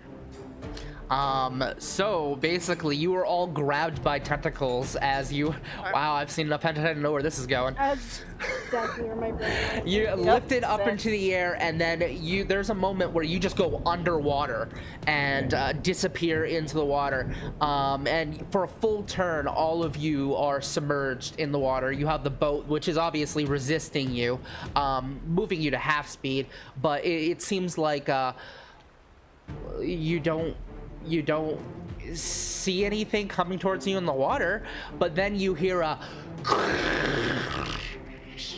as the minimum amount of damage destroys the rest of the boat above. You see debris and different luggage begin to sink. You see corpses that are being weighed down by boxes are basically being submerged and are going to find their way to the bottom of this endless void. And you finally kind of make it up, and you can see Kalista is a ways away. The weather above you, though, is horrible, and it looks like it goes that way for miles. However, the rest of you, with your next turn, are able to get onto the boat, and you seem to be relatively safe for the moment. Okay. Well, this polymorph is going to last for an hour, so Lunny will spend that hour getting us as far as we can in the water.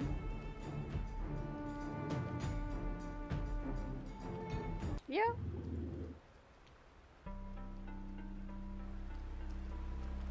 Okay. So what we'll do, because this is all you're gonna see for a while. Is blue.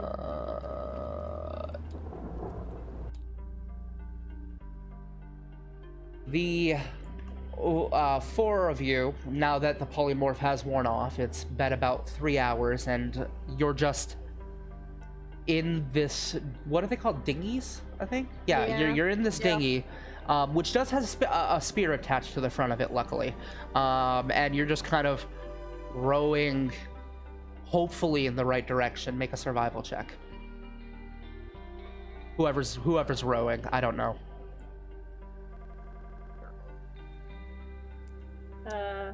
I was going to say, Lenny has a +1 to strength, so they'd probably be helping. Fair enough. I only rolled that would be an 8. Since you got the help action from Lenny, you get to roll again. Okay. Okay, you think you're headed west, hopefully, as you continue. A day goes by, and you're starting to get hungry. We can fish. Another day goes by. You're able to get a mediocre amount of fish with the rod, enough to I have feed fire yourself. spells. I can cook them. Same. Another day goes by, and you have run out of fresh water. We can actually. No. I technically have a mess kit. I could boil water. That's fair. So Exactly. you're able to boil the water, and that's when I'm gonna have. It's the night. I'm gonna have a survival check rolled again from all of you this time, Oh no.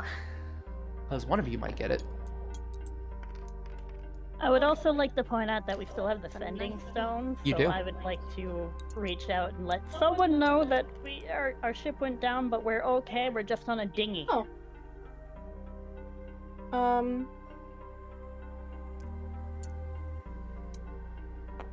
That's I think an 18. Yeah, an 18 for me. I Okay. got a 19. The Poor, 18. poor Lenny. As you're looking up, and you're looking at the constellation of Lele, and you're realizing, wait, that's not where the constellation of Lele should be. You're headed north, not west. You've been headed north for 2 days. Great. Well, I mean, at least it's north and not like. Lunny, who would you like to East. contact? Whoever has the other sending stone. Oh, that's right. Also, could I play with Chromatic Orb to do cold damage and freeze water?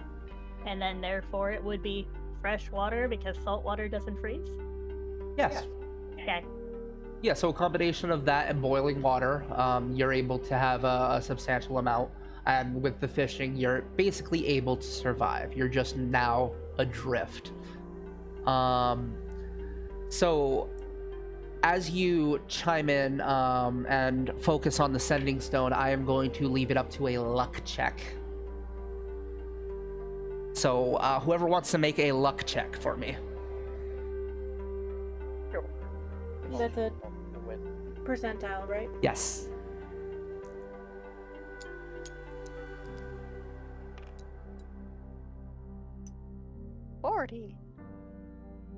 What do you say into the sending stone?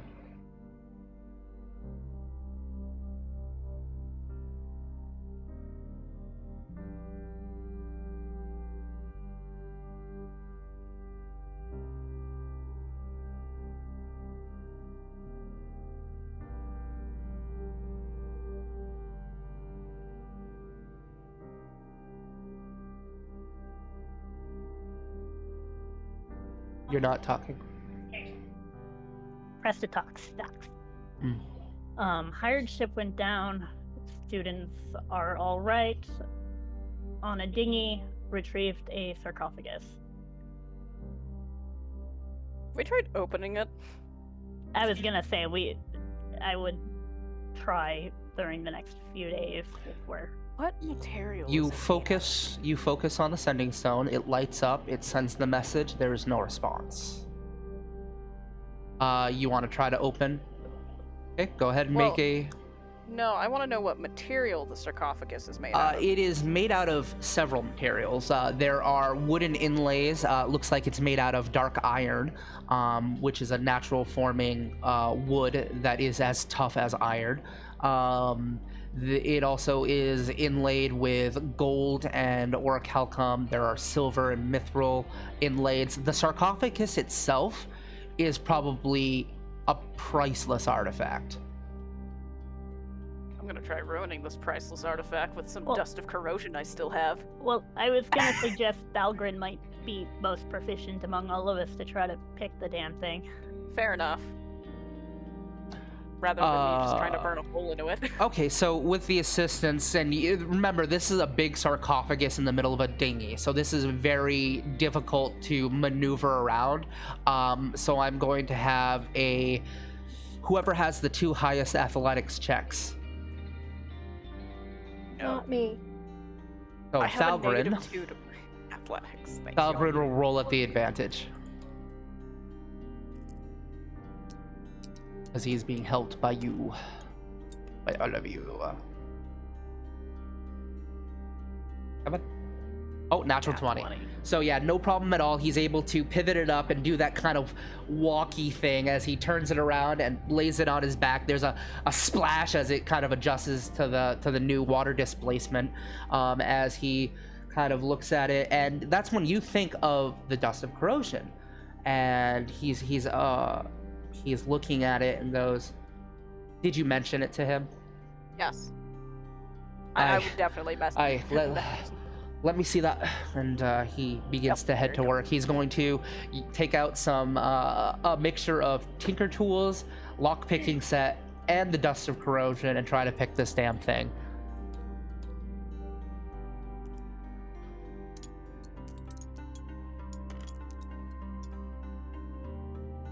Natural 20.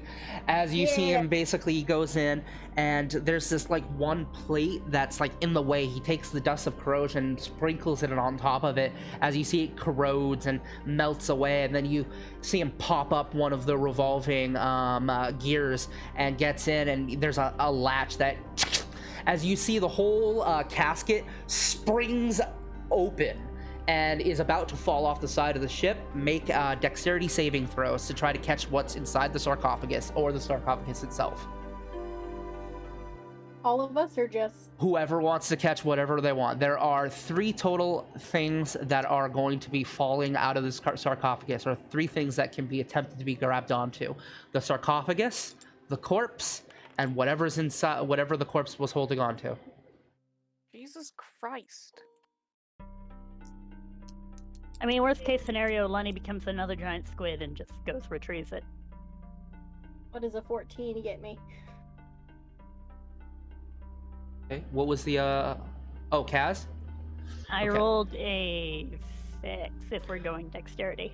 Okay, so Lunny, you reach for the body of the Mad King, but it just goes flying and then splashes into the water. You see it just kind of floating and drifting off into the distance. The casket, Sig, you try to grab onto it, falls into the water and just begins descending. Zinni, the sword begins flying into the air. You grab a hold of it, almost fucking Merlin style, where you just grab it into the air and you have it you just holding proudly in your hand. Yeah. Make a wisdom saving throw for me. Oh no.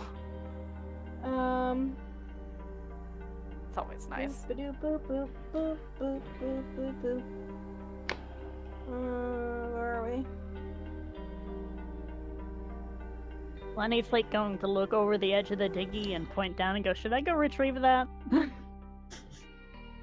think we have the sword. I think we're fine. Besides, the thing is heavy. Is it worth the trouble? Probably. But no. For rolling reasons, I'm not rolling against being frightened, am I? No. Okay.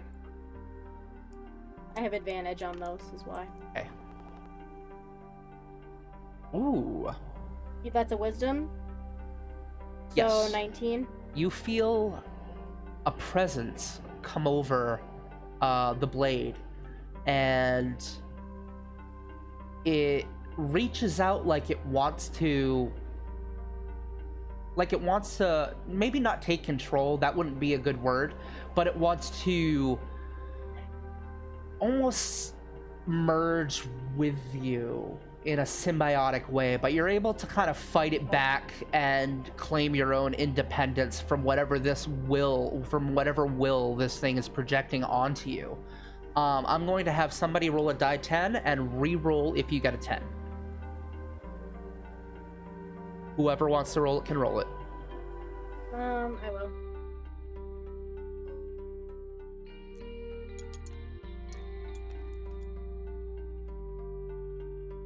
5. 1, 2, 3, 4. Okay. You hear a voice echo. All of you can hear this voice. Hello. Hi. Are you my new masters? That depends. What are you? Hang on, I gotta figure out what its name is right now. You got me. You got me because I didn't have it open. I knew I would eventually. We were just talking about that too. We sure were.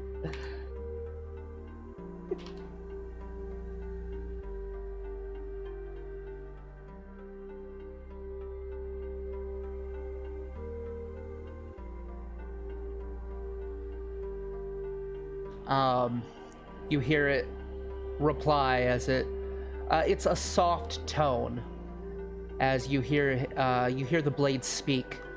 I am known as the Replier. And that kind of makes you all furl a brow because you're looking for the retorter. That's when you remember back there being 9 blades. This is the Replier. Well, I mean, it's not like we're going back, so. I mean, she didn't have any other sarcophagi around her. No, she did not. Nope.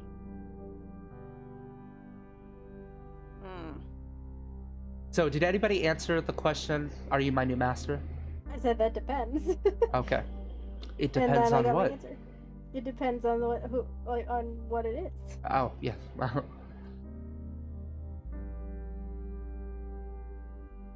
Well, we were What- sent to retrieve the sword for someone else, weren't we? What does? Well, that doesn't mean we can't say yes. That is true. That's very true. What does us being your new master mean? It means you will have the power to reshape the world.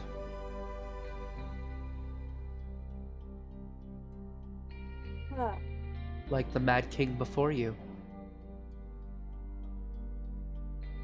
Okay, will we go crazy like him, or is that just a him thing? Perhaps. Perhaps Oh, not. That's not comforting. So it's an us thing. If you guys want to make an insight check on a sword, you may do so. Sure. At the disadvantage because it's a sword. Fair enough. I mean, I don't think it matters because I would have rolled a fucking Yeah. 4 anyways. Ooh. oh, That's a kick in the nuts. Oh. Yeah, it really is. 420. is it? Blaze it. That's insight. Yes. I mean, that's a 14, so Okay. still probably not great, but not horrible.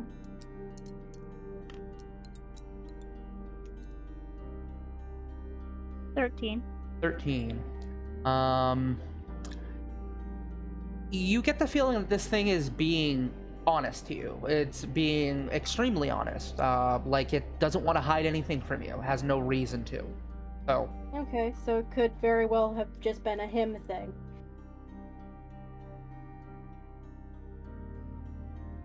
what are your intentions with me? I mean, we were just sent to bring you back to the college.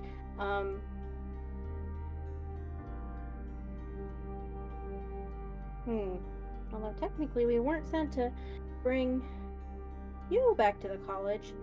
However, you are the sword that we found, so really, because we were sent to do this by the college, maybe we should bring it anyway, because really, we don't need a sword. I have a giant staff that gives me lightning.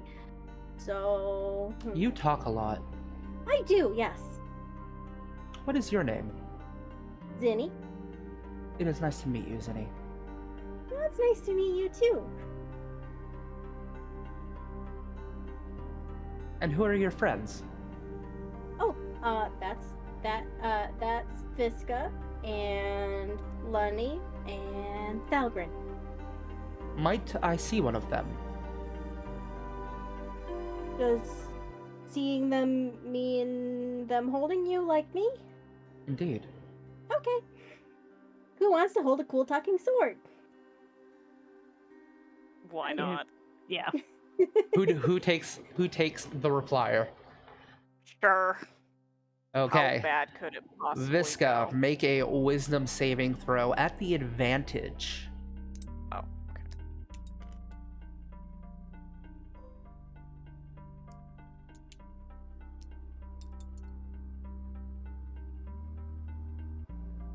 It's I know, stuck. there we go. So 22. you grab a hold of the sword and you feel that presence again, that presence that's trying to basically combine with you. And then you feel something, and as you're looking at Visca holding the sword, her eyes go black for a moment, and her robes of the Archmage like billow in the wind for a moment. Her hair like flares outwards, and you can just see, you hear, all of you can hear and see, no, this one is mine. And that subsides, and I'm gonna have somebody roll a die 10, re-roll the 10.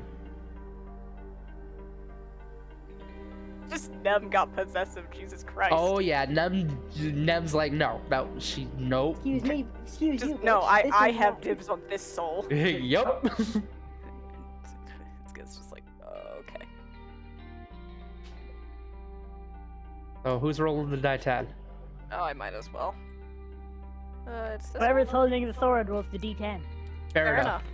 Fair I enough. feel like this is a good plan. Also a 5. So a 5. Re-roll that. Okay.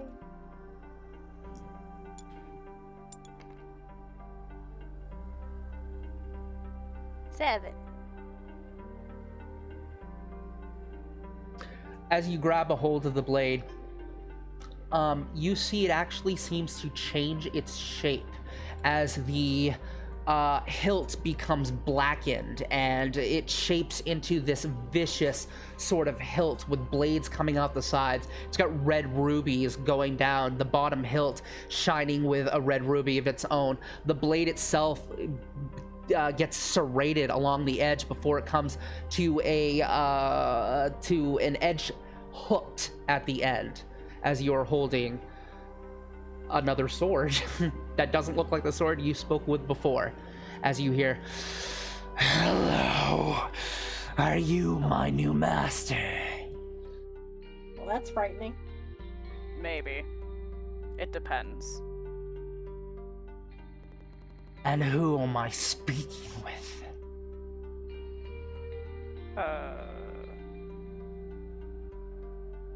Let's exchange names. You give me yours and I'll give you mine. "I am the Scather." Are they the same sword?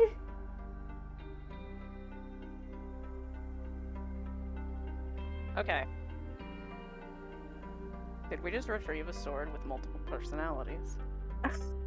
DID sword. You hear a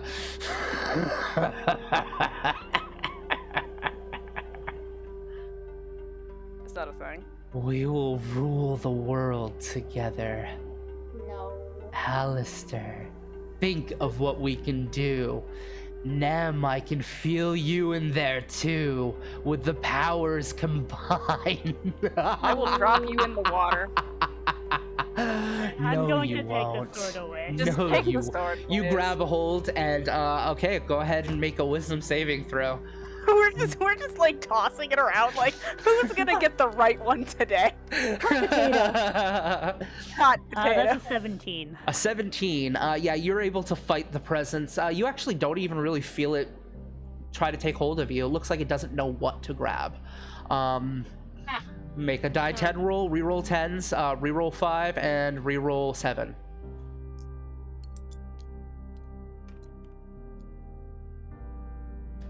Reroll. Every You know time what I it's a just five. you know what I just realized? We lost two like very important and fairly priceless artifacts, one of which is a literal corpse. Yep. Let's just not tell the college about that. So as you're holding, Well, they only told us to get the fucking sword. as you're holding the blade, it shifts into a standard, very functional blade. Like, it's not ornate, it doesn't look embellished more than it needs to be. It's still a beautiful blade, beautifully crafted. It is perfectly balanced, and the bottom gem turns into an amethyst, and it basically looks like an elongated straight blade, and it So doesn't it's say wire. anything to you. It's in your hands. Okay. Lenny's going to twirl it a couple times because they are proficient in swords. Mm-hmm. Nice. And shrug. I suppose I should hold on to it. Yeah, probably. Yeah. Might I ask what your intentions are of me? Oh, okay, it does talk. And who would you be? I am the concluder. So do each of your thingies do something different? You're Or not referring to my brothers and sisters. Yeah, sure, why not? Yes. Okay. We are all uh, unique in our own ways. Okay. What do you do that's different than them other than not sounding like a psychopath? I First one. consider myself methodical and calculating. The Okay. facts are the most important. There is no concept of good, no concept of evil. Just what works and what doesn't. Pragmatic. I mean, I guess that makes sense, sort of. I think that there's such a thing as good, and I think that there are different ways to get there. However, there are definitely wrong ways to get there. I'm going to have everyone make a medicine check. Okay.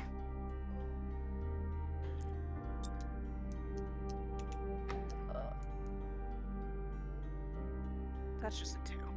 I don't know, dude.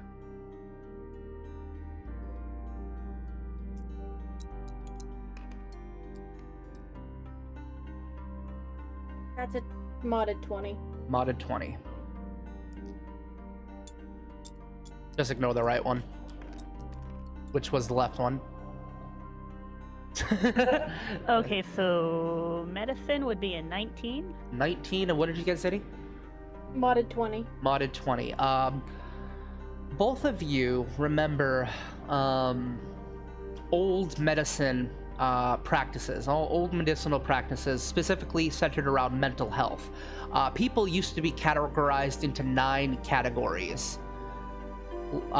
Lawful good, neutral good, chaotic good, the alignment system, essentially. The way that this person described, the way that the concluder described themselves sounds like lawful neutral. Beforehand, it seemed like you were speaking with someone maybe lawful evil, and then before that, maybe true neutral. So you're getting the vibe that this blade has 9 personalities, each reflecting one of those like cardinal alignments. Interesting. And you're speaking to the lawful neutral version right now.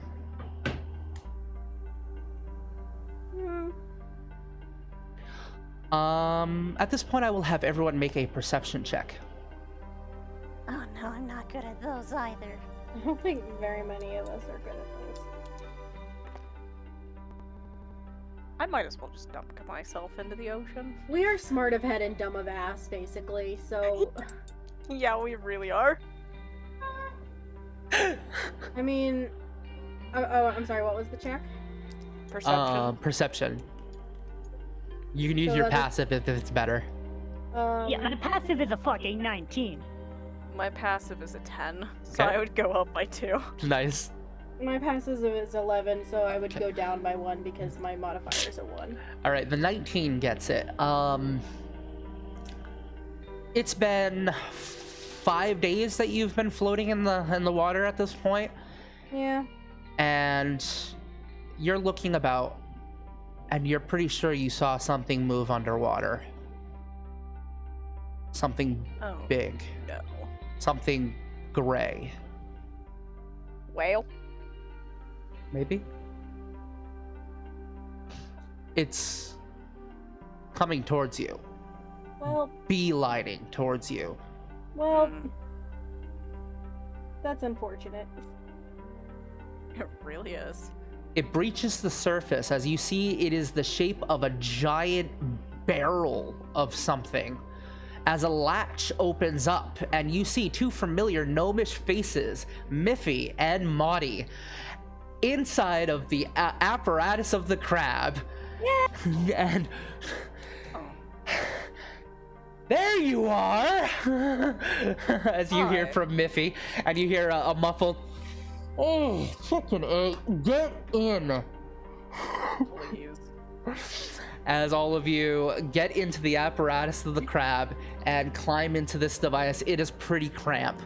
They close the surface, and you begin sailing towards Port Yao-4. I mean, it's a good thing we didn't have the body then. Fair Oh, enough. that's a Just, guy. just a statement that both Miffy and Maudie now have to deal with. Body? Wait, did you find... You hear Maudie go, "Is that the sword?" Swords.